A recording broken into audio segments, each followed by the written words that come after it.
So the SBA's role in government contract is to work with the federal agencies to make sure that they award at least 23% of prime government contract dollars to small businesses.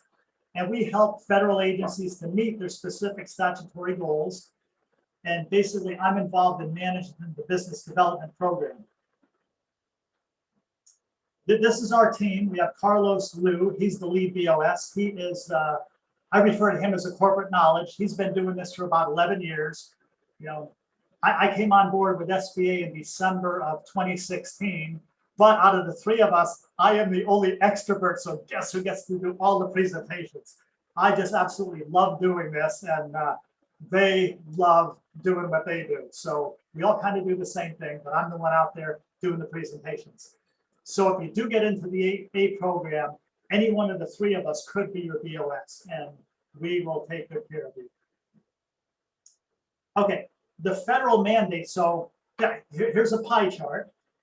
And if you were an SDB, small disadvantaged business, to include 8A, that's a subset of the small disadvantaged business, the federal mandate is 5% is set aside for small disadvantaged businesses. 3% is set aside for HUBZone. Now, Jennifer has already told you that 3% is also set aside for small disabled, better known small businesses.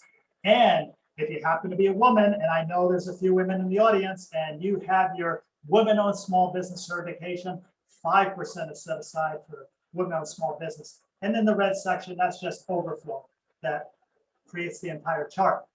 So now the government, they can talk this, but let's see if they walk the walk. Okay, on this slide, if you look all the way to the left, these are where the goals are. And then all the way to the right is what they did in 2019. So small disadvantaged business, the government says, okay, yeah, we're gonna set 5% aside. They set aside 10.29%. I mean, they knocked it out of the park, over double the amount. I mean, that's pretty exciting. And for the SDVOSBs, they told you, okay, we're gonna set 3% aside for you. In 2019, 4.39% went to SDVOSBs. And if you walk the dog backwards, you can see that every year. The worst year was 2015, 3.9%. Now, on the women-owned small business, okay, they said that we're going to do 5%. But for the 3 years preceding 2019, they failed to hit that. They were just a shade under 5%. But in 2019, 5.19% was set aside for women-owned small businesses. Now, when you get to the HUBZone, it's really been sad.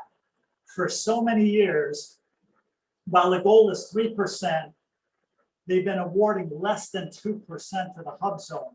But I see the trend turning now, because in 2018, 2.05% went to HUBZone, and last year, 2.28% went to HUBZone. So I see that HUBZone is going on the rise, and I know that in the past year, there's been some restrictions removed from the HUBZone program. That's going to make things easier for HUBZone firms. Okay, quick break.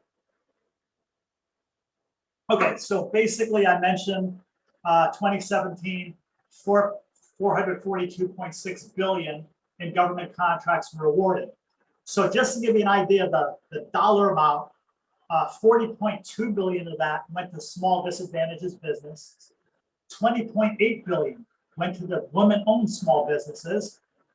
17.9% went to the service disabled, better known small businesses, and 7.3 billion went to HUBZone businesses. So even though they just, at that time, there was less than 2% going to HUBZone, still 7.3 billion, that's a lot of money. Okay, so back in 2017, what did my 8A firms accomplish? Well, $901,962 were set aside in federal contracts to 8A firms. I mean, we were about, let's see, by marine math, yeah, we were about 80,000, or let's say, I'm sorry, 80 million away from hitting the $1 billion mark. So we were so excited in 2017 because we expected 2018 to be better, but it didn't happen because there were some government stoppages there. And if you take a look at 2020, based on the impact of COVID, my 8A firms only ended up with $399,439,087. So a little less than 400 million. So last year was a real tough year. This year is better so far because right now our 8A firms have been awarded just about the same amount total that they were awarded in 2020. So this is going to be it's already a much better year. Okay, today we're going to talk about 4 government contracting programs. So the first one is the 8A program. So Jennifer mentioned that there's going to be a part 2 to this. So what I would say is anyone who goes through the presentation today, and when we get into the 8A program, if that sounds like something that you believe you qualify, either based on race, ethnicity, or gender, then you probably want to dial in to part 2 of this, and that'll be on May 26th. So May 26th is scheduled for the same time, 3 p.m. start with a 4:30 end, and that topic is going to be the 8A Business Development Program. Okay. And then the next thing we're going to talk about is the HUBZone program, and then we're going to talk, nearest and dearest to your heart, the SDVOSB program, and then the last program we're going to talk about is women-owned small businesses. So as we go, and basically, if you need additional information, you can go into the SBA website, www.sba.gov, and then you take your mouse and you go across the top, and you'll see federal contracting. And you hold the mouse over federal contracting, and you'll have 3 drop-down boxes in the center, or 3 drop-down columns. And in the center column is contracting and contracting assistance programs. And you can click on any one of these topics to get more information or to actually begin your application process if you haven't done that yet. And as I go through these 4 programs, once again, if you have any questions, type it in the chat. And Jennifer, she's a Navy shipmate there, and I know that she's almost like up in the mast in the rigging, and she's looking. So if she sees the chat messages, she's going to say, "Hey, Marine, hold up a second. We have a question." So we'll go ahead and do that, and I will answer all the questions that you have. And when we get to the point that I think maybe there's been too many questions or I answered too many, then we'll keep going to get through. And for some reason, if we don't finish the presentation, I believe you're going to have access to it. And the last 4 pages is basically additional information talking about our resource partners and my contact info on the last page. So if I don't get to those last 4 pages, there's no need to worry about that. I want to answer your questions. That's the main thing here, is to share information and help. Okay, so let's talk about the 8A program. This is a 9-year program, and it's designed to help socially and economically disadvantaged small businesses obtain federal government contracts.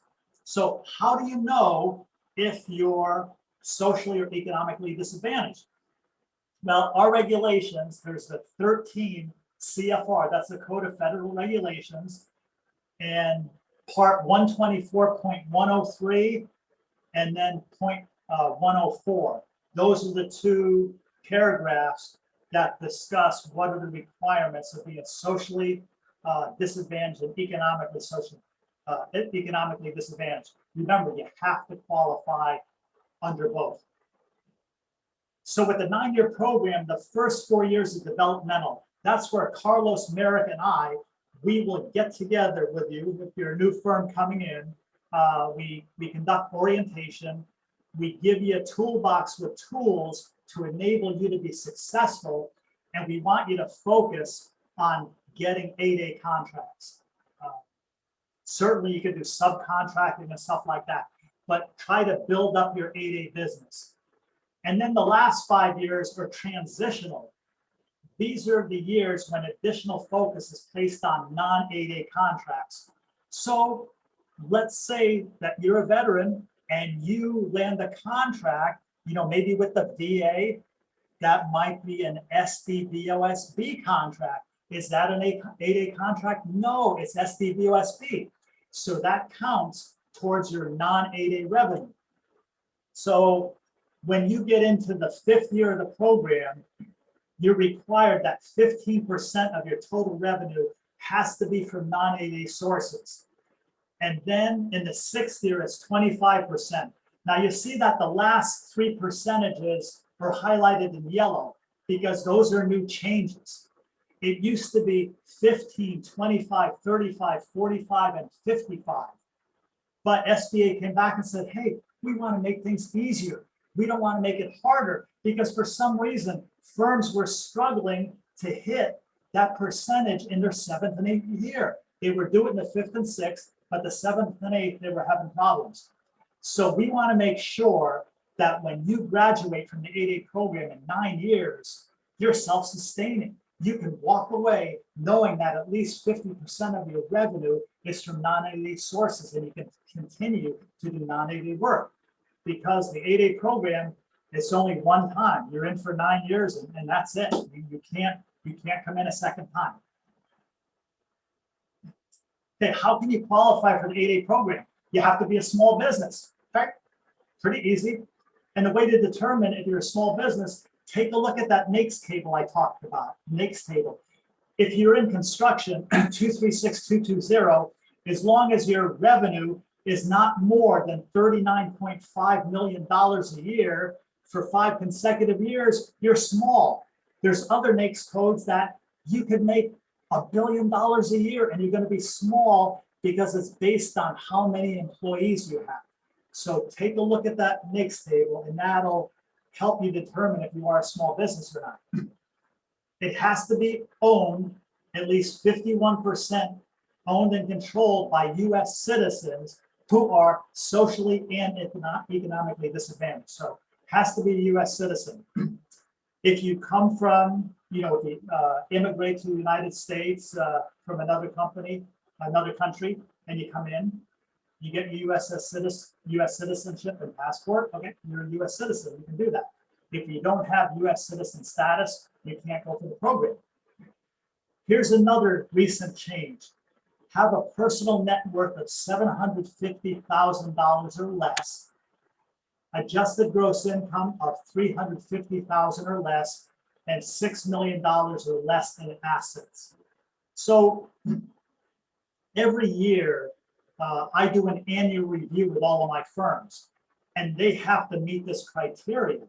If for some reason they come in under this, and then all of a sudden they grow a little too much, and maybe their net worth is over $750,000, they could be subject to early graduation and removal from the program. So what we do with the net worth, it's just you take your total assets and you subtract the total liabilities.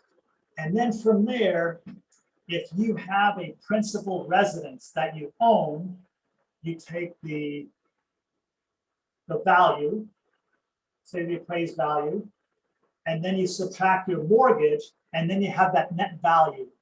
You subtract the net value from the difference of the total assets and the total liabilities. And let's say you have a 401k, because for some of you, you cannot access your 401k without a penalty. Fortunately, at my age, I can access it if I want with no penalty. But even someone my age, SBA says, okay, let's make it fair for everyone. If you're my age or Tim's age, and you can access a 401k without a penalty, you're still going to be able to subtract that amount that you have from your net worth to make adjusted net worth. And then the last thing is, how much business equity do you have in the business? that's another thing that gets subtracted. So it's conceivable, if you take your total assets and total liabilities and subtract that, you could have over $1 million. But then once you subtract, any one of those three items or all three, your adjusted net worth for 8A purposes under that 750,000. So those are some things I usually don't get that in depth on this, but I figured I share that amongst the veteran population. And then you have to demonstrate good character and potential to perform on contracts. And those of you that have served your time in the military, I know that you have to have good character.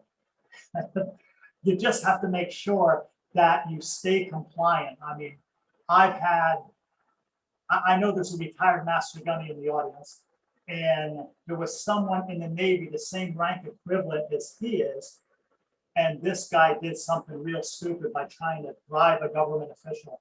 So by doing that, he was no longer in good character. He was found guilty, and basically he was terminated from the 8A program. So follow the rules and regulations. And I know that, with the military background, we are ingrained to follow the rules. Okay. And before you participate, okay, Jessica, I see someone's trying to get in. Yeah. Okay, so before you can participate in the 8A Business Development Program, you must be certified. So to apply for the 8A Business Development Program, simply use the certified.sba.gov website. So in order to do that, you have to have a profile at sam.gov first. And then you go in there and they'll refer you to the certified knowledge base for tips and resources. And then you'll be notified whether your application was approved or not. And then if you're accepted into the DSBS profile, SBA will automatically put that information on your DSBS profile. You can't do it yourself. As an SDVOSB, you could self-certify and put that on there. But for the other programs, you can't do that. SBA has to do that. And then your certification will last for a maximum of 9 years. And then you need to complete the annual reviews that I talked about to maintain your good standing in the program. Okay, before I get on to the HUBZone program, are there any questions about the 8A program? Okay. Okay, we will move on. So the HUBZone program, once again, you have to be a small business. It must be 51% owned and controlled by U.S. citizens, a community development corporation, an agricultural cooperative, a Native Hawaiian organization, or an Indian tribe, and have its principal office located in the HUBZone.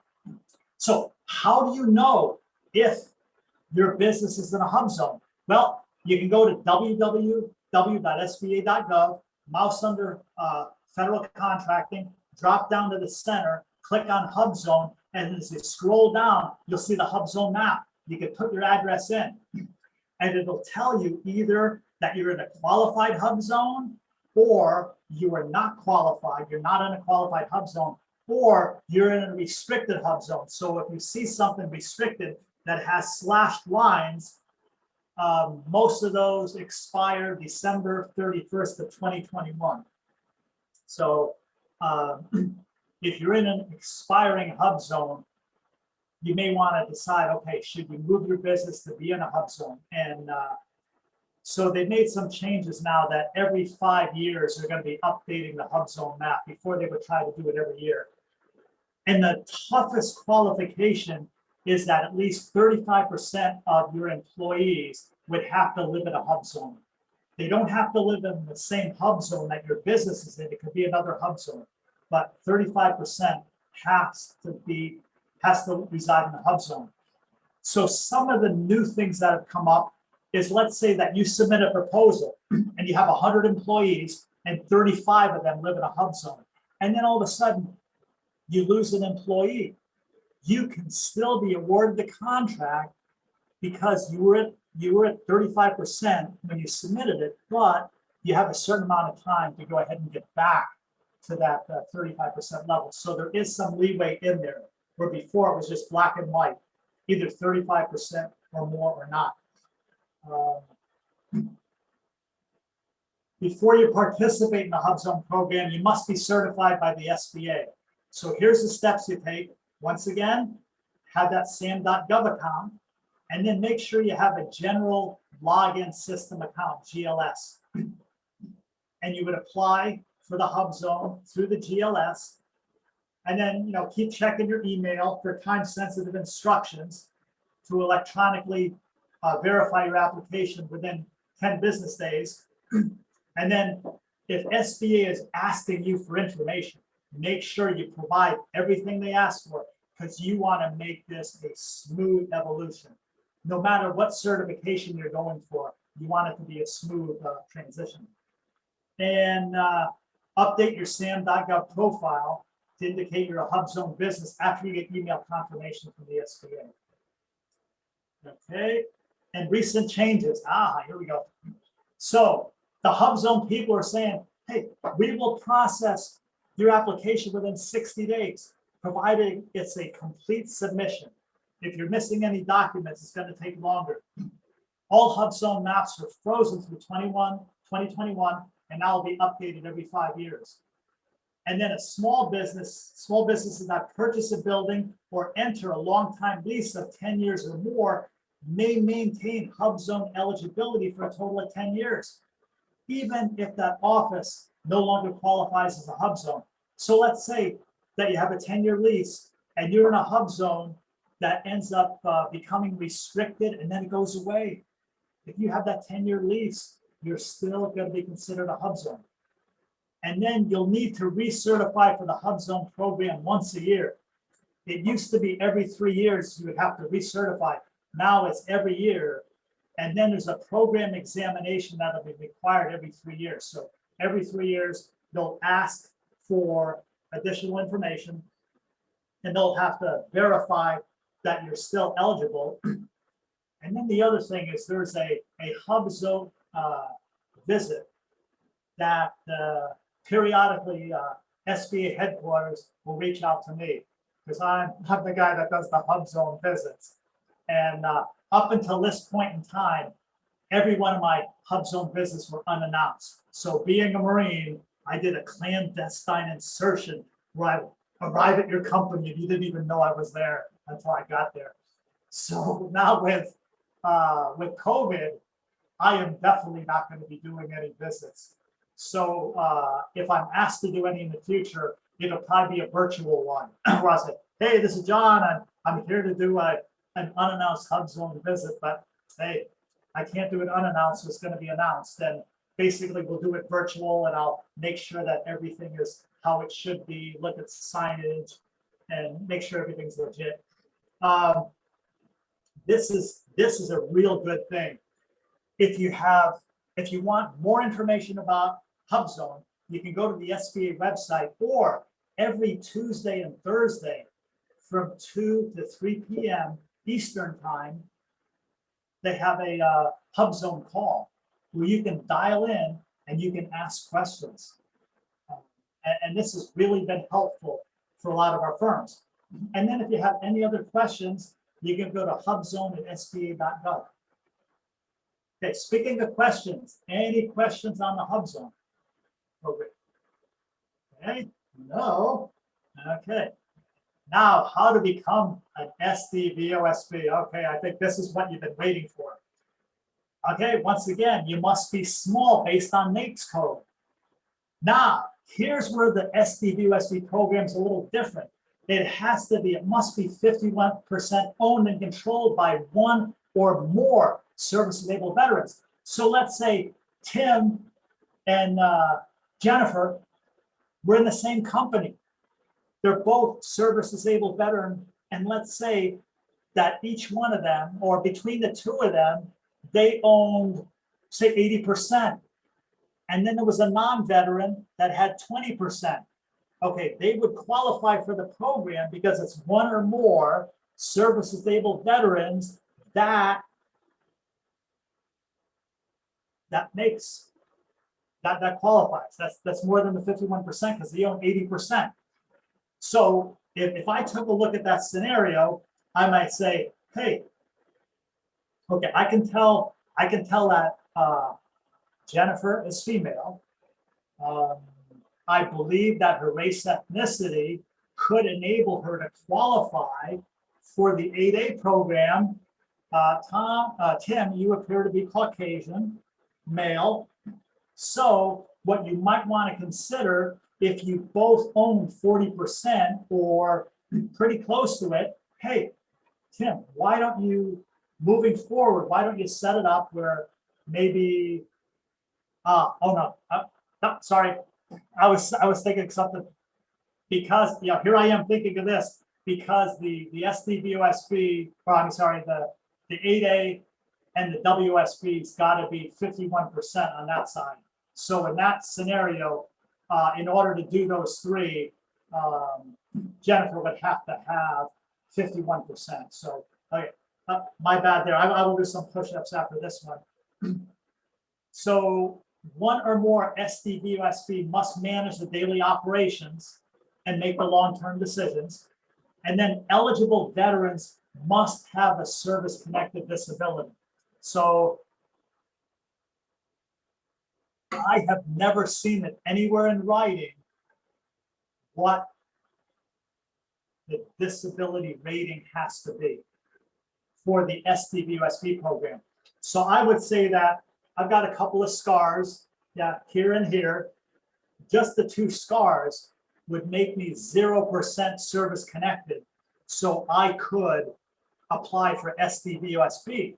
However, if I was going to go for my DVBE with the state of California, there's a requirement that you'd have to have at least 10% disability. So these scars wouldn't get me. I'd have to refer to a disability that I have to go ahead and apply for that. So, but as far as I know, federal government, as long as you have a service-connected disability, you can qualify. And how to certify? This is the only program that you can represent yourself. You can go in there, you have the profile at sam.gov, you got to have that first, and then you can go in and you could self-certify.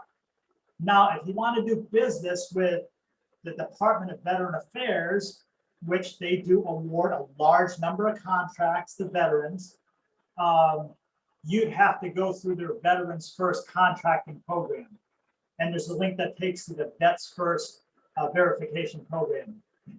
So right now, you can self-certify, except if you're going to do something with it, if you want to do business with the VA. But sometime in 2021, and this is highlighted in yellow again, SBA will oversee the certification process.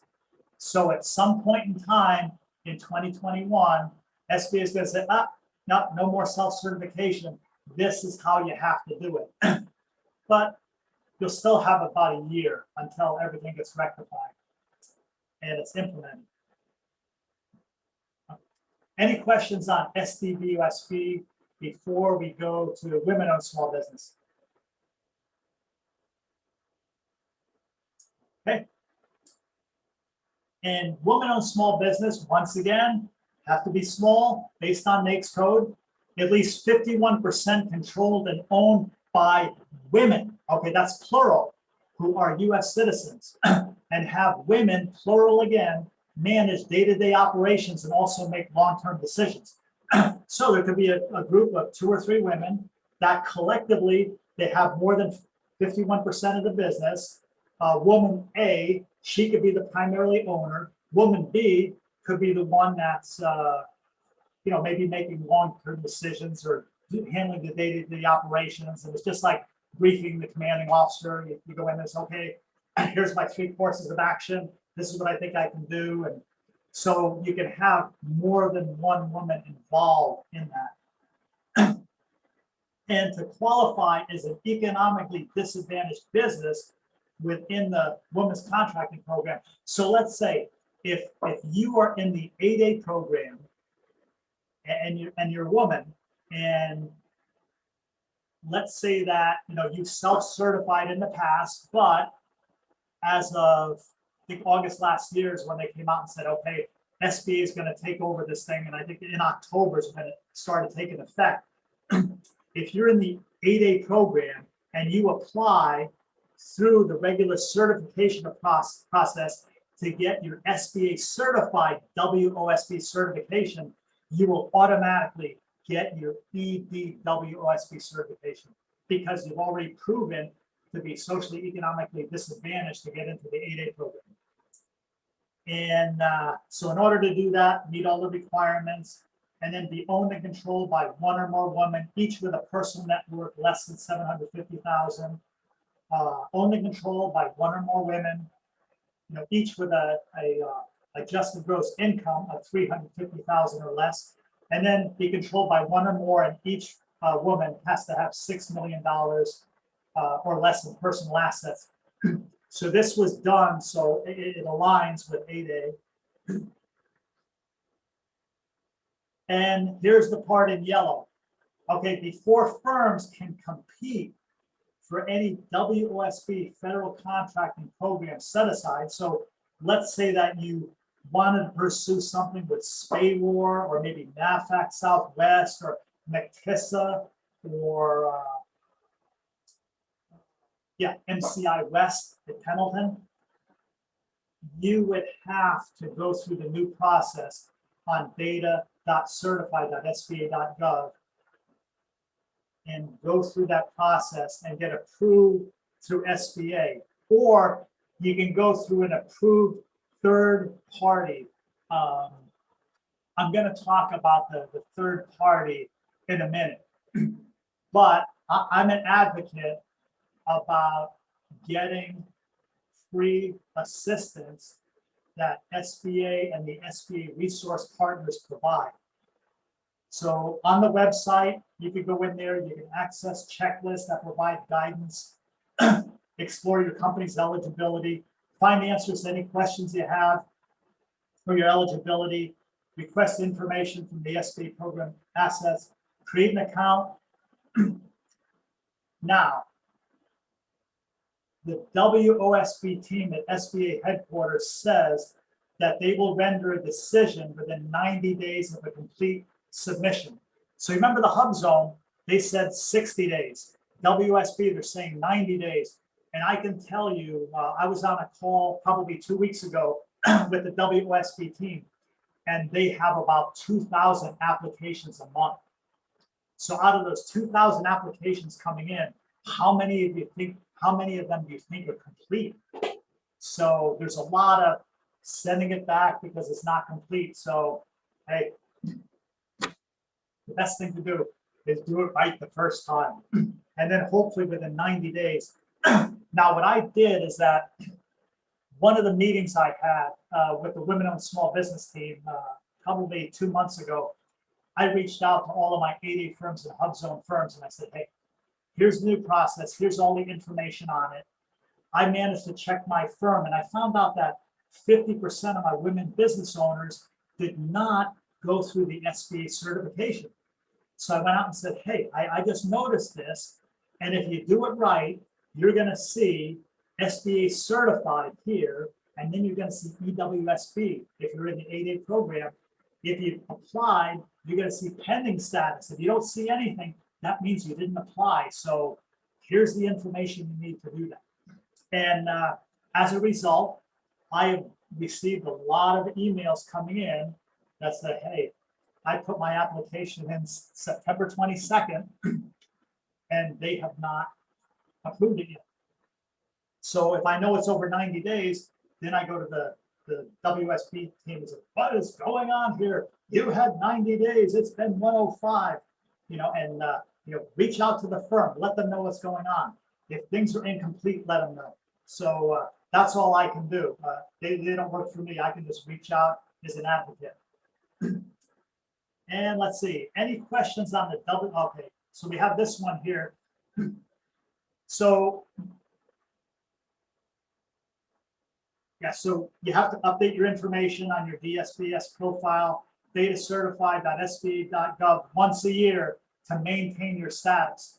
So if you got your certification, let's say you get your WSB certification through SBA next month in May. So that means in May of 2022, you're going to have to go in there and update your information again. So as of October 15th, the previous self-certification option on the old platform is no longer available.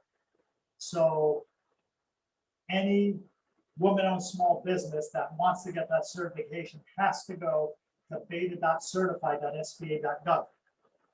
And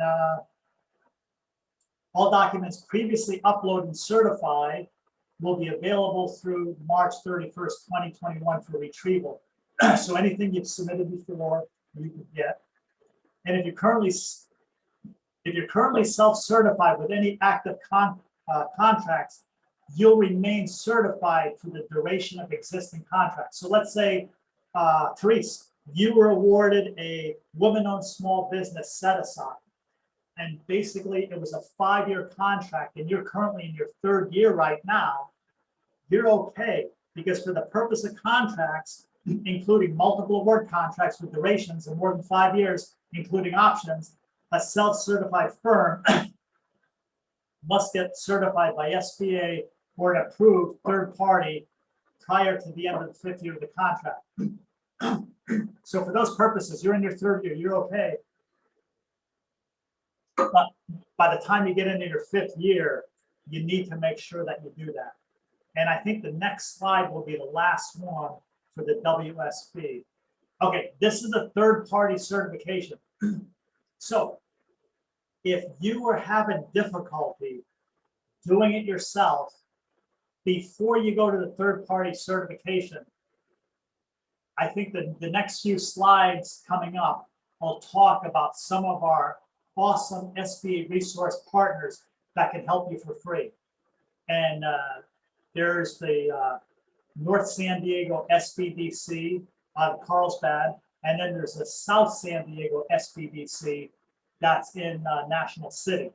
So both of the offices are closed right now because of COVID, but when they do eventually open, the Carlsbad location is at the Miracosta campus on Las Palmas in Carlsbad, and then the PTAC and the South San Diego SBDC are at 880 National City Boulevard in National City, the site of Southwestern Community College. So I would say, try it yourself. If you have some difficulty, reach out to our free SBA resource partners. And then the other option is you could go through any one of these 4 organizations. And the part I highlighted is find about their associated costs. Okay, if I'm going to go through you, how much is it going to cost me? You know, make sure you know that information before you take that plunge. And then, speaking of our awesome resource partners, they can provide free assistance with certification applications. Any one of the 4 certifications I talked about, they can help you with that.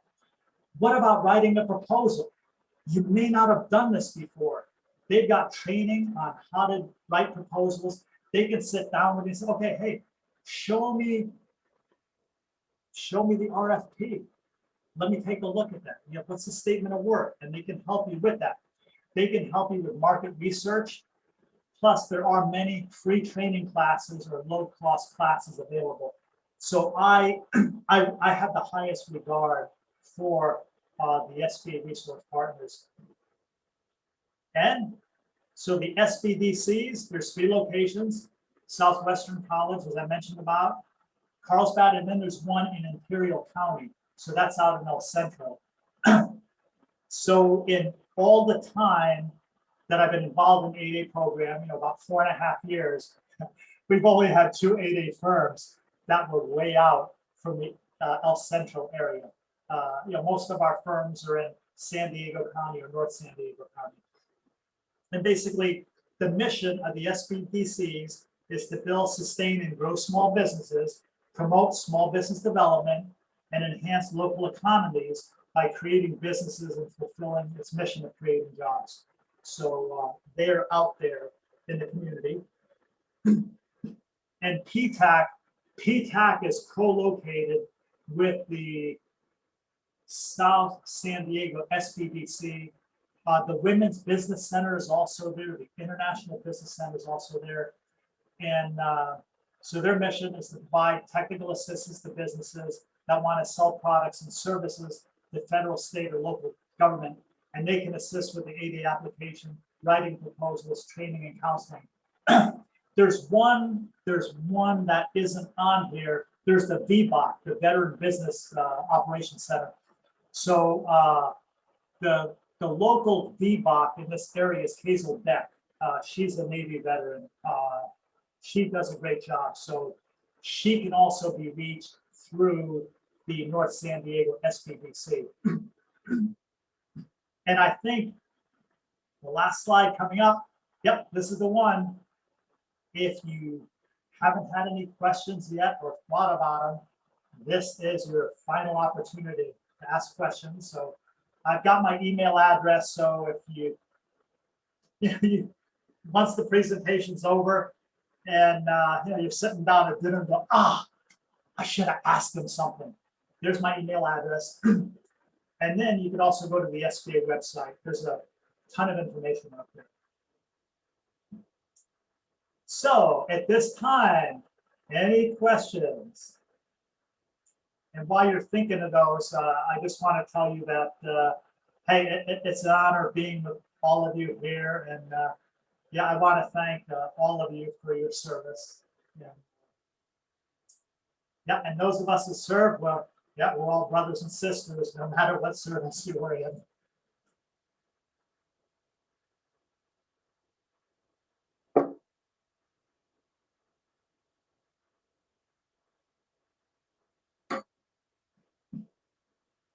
So I think at this point, that concludes my formal presentation.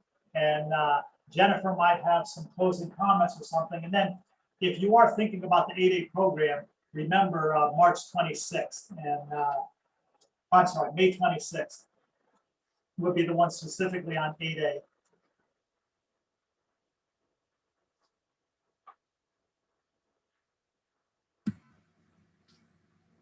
John, if you can go ahead and the stop shares.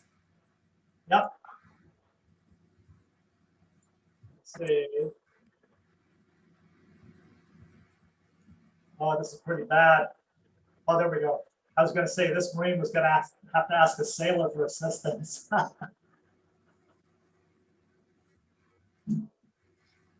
I'm going to go ahead and unmute so we can go ahead and you can unmute yourself. Tim. Well, thank you. John, I got a question. Yes, man. I'm in Fort Lauderdale, Florida. Yep. And I'm going to be working with Ops for Vets in the future. And I'm wondering, can I access the SBDC and the SBA in San Diego, which looks like you guys have great teams there. Am I allowed to use your services being from out of state?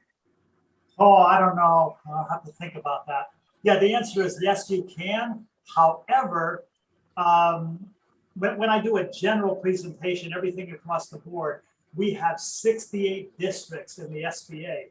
So in Florida, there's a Northern Florida office and there's a Southern Florida office. Yeah. So I know some people at the Northern Florida. I may know some people at the Southern Florida that I've met before. It just doesn't register, but I know Carmen Gonzalez. She's at the Northern Florida office. And that's right, Fort Lauderdale is towards the south. Yeah. I remember I spent some time there. So I could always give you a contact. Oh, what you could do, let's get to that phenomenal website we have, www.sba.gov.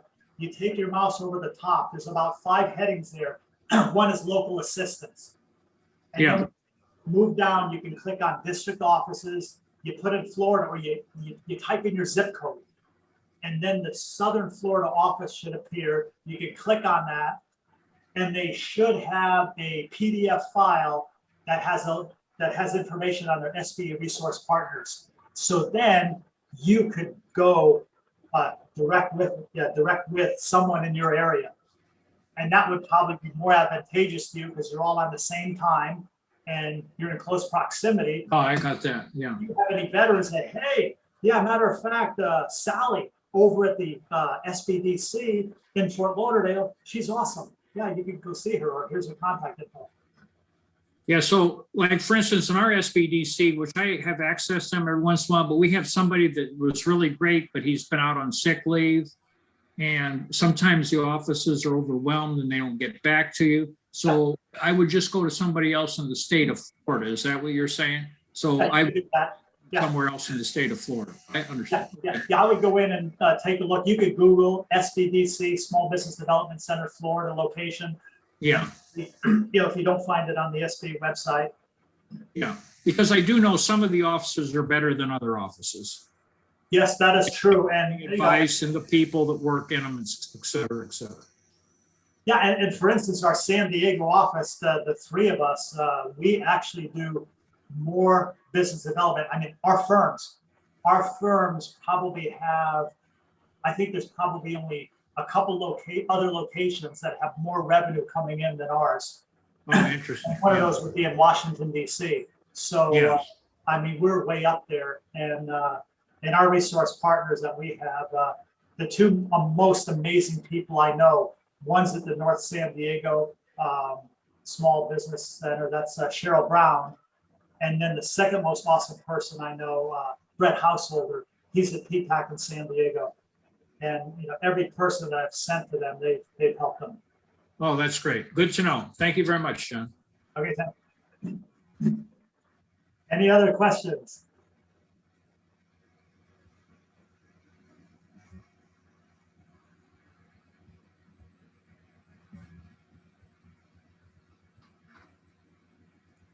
Okay.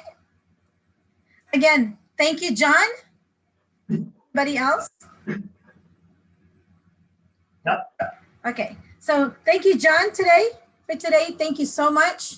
Oh, my pleasure. And yeah, good to see everyone. Hey, whatever your dreams are, you know, go after them. Don't let anybody else tell you you can't do it. And you know, SBA, yeah, it's not like not like others that say we're here to help and we're not. We are. So our resource partners are phenomenal. And so if I could be of any assistance, you know, please reach out to me. And other than that, hey, thanks again for spending a good part of the day with me. And for those interested in the 8A program, I hope to see you on May 26th. And thanks, Jennifer, for being a great hostess, Thank you. getting everybody in, and look forward to getting that information. Thank you. Okay. Let me close it out. Okay.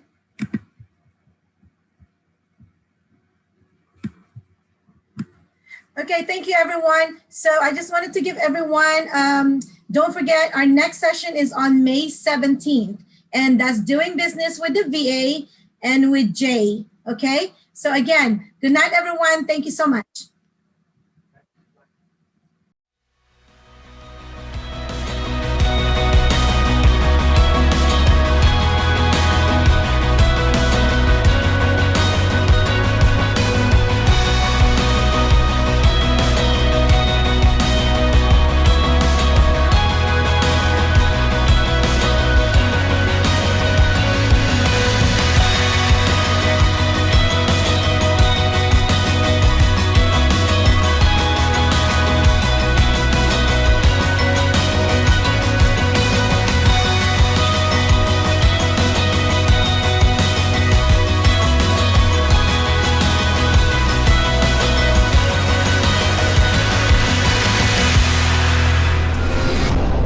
Sponsored by The Arc, Wild Apricot, Department of General Services, and the Metro Water District.